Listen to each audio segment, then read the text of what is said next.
तो गाइज हम आ गए हैं Malcha Mahal, the so called haunted place of Delhi. हमें देखना है कि आखिर इतना क्या हॉन्टेड है जो लोगों ने इतना हाइप बना रखा है।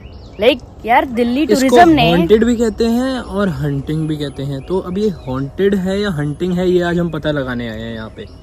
भाई साहब दिल्ली टूरिज्म ने अलग से हॉन्टेड वॉक निकाल रखा है जहाँ पे आपको आना पड़ेगा और आप एक गाइड के साथ इस पूरे एरिया को एक्सप्लोर कर पाएंगे। यहाँ हमें बैच मिला है, हैट मिली है, बैग मिला है जो हमें अंदर भूतों से बचाएगी जी।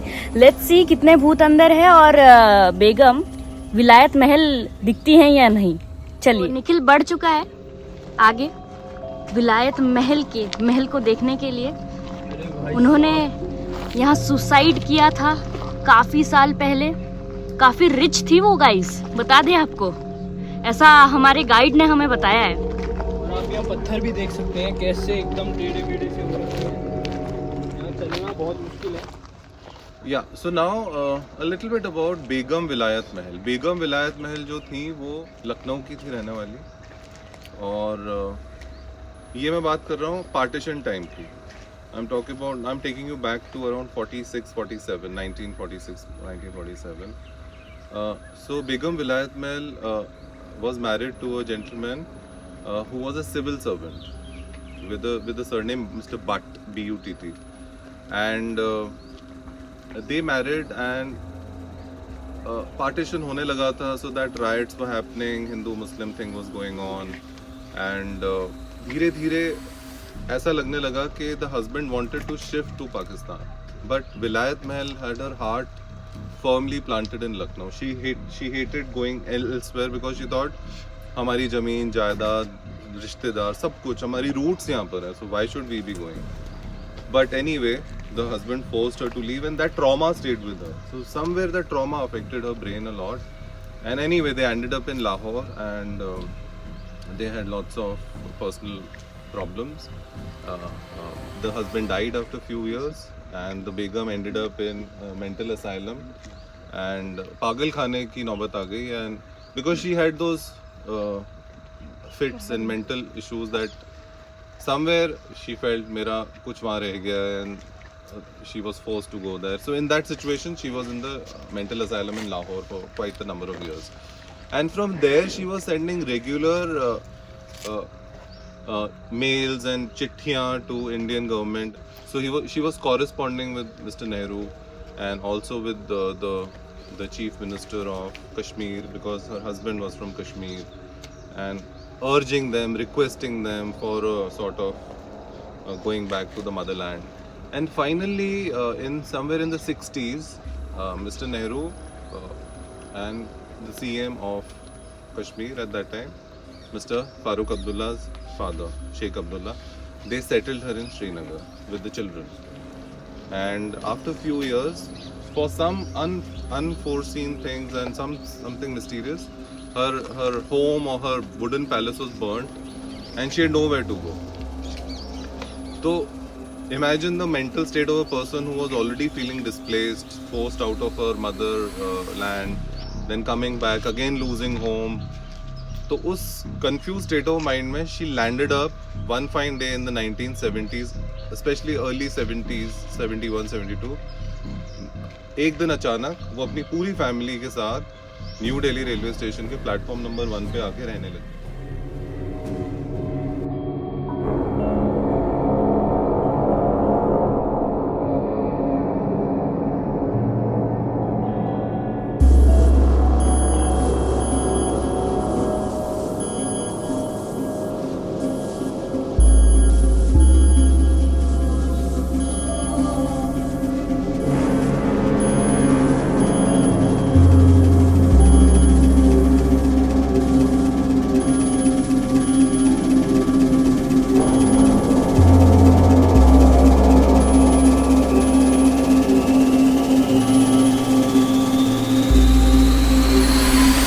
Vilayat Mahal also had 2 other children. There's a twist in the tale.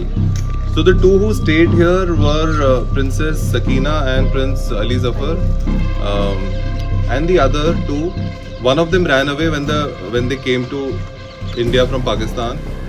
So he's become like he's in the final days of his life.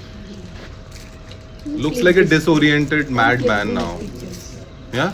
These pictures were taken from? So a lot of foreign journalists used to come and take their interviews ना.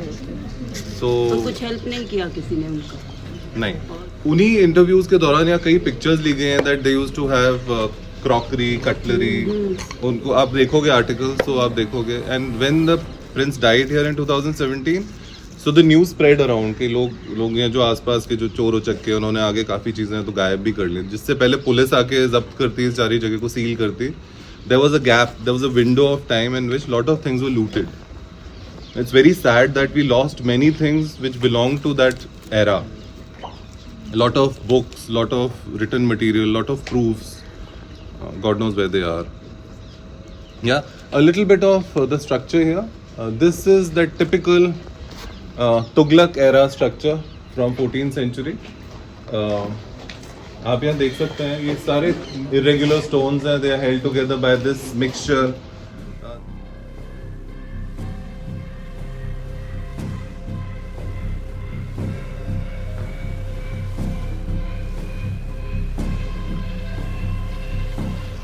The location has been chosen एक हल्की सी पहाड़ी पे बनाया गया है. क्यों आप सोच सकते हो क्यों? Because hunting lodge था. तो यहाँ से आप यू कैन मचान पे, मचान जो होता है वो भी हम ऊपर चढ़ के शूट करते हैं, जो भी करते हैं. तो उस समय तो खैर राइफल्स नहीं थी. We are talking about 14th century, but still this can provide a long side view of this entire forest and you can do hunting very easily.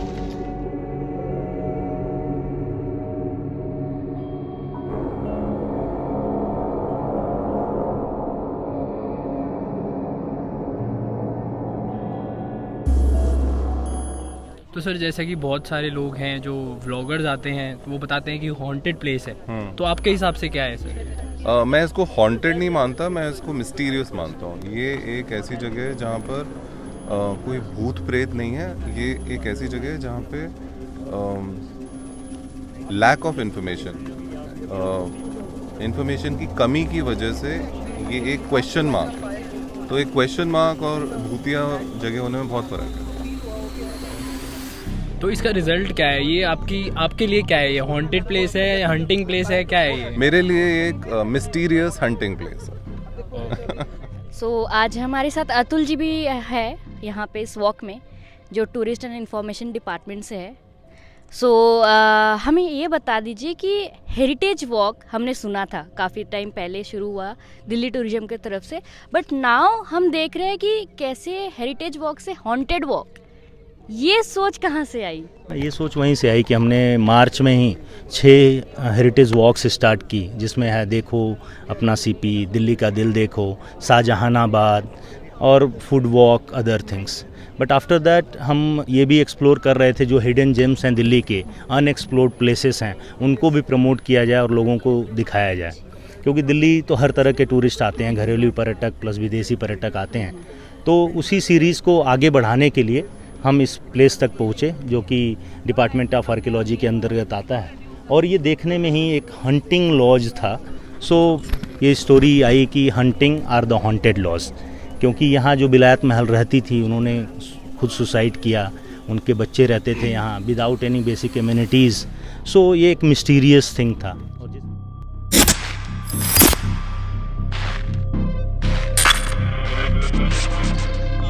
तो गाइस फाइनली हम मालचा महल के बाहर आ चुके हैं और आप देख चुके हैं दिन ढलता जा रहा है और रात होती जा रही है और डर का माहौल बढ़ता जा रहा है. यहाँ पे कहते हैं कि ज़्यादा देर तक रात को नहीं रुकना चाहिए क्योंकि बहुत सारे बैट्स यहाँ पे आते हैं और जैकल्स भी होते हैं. जैकल्स की रोने की आवाज़ भी आती है.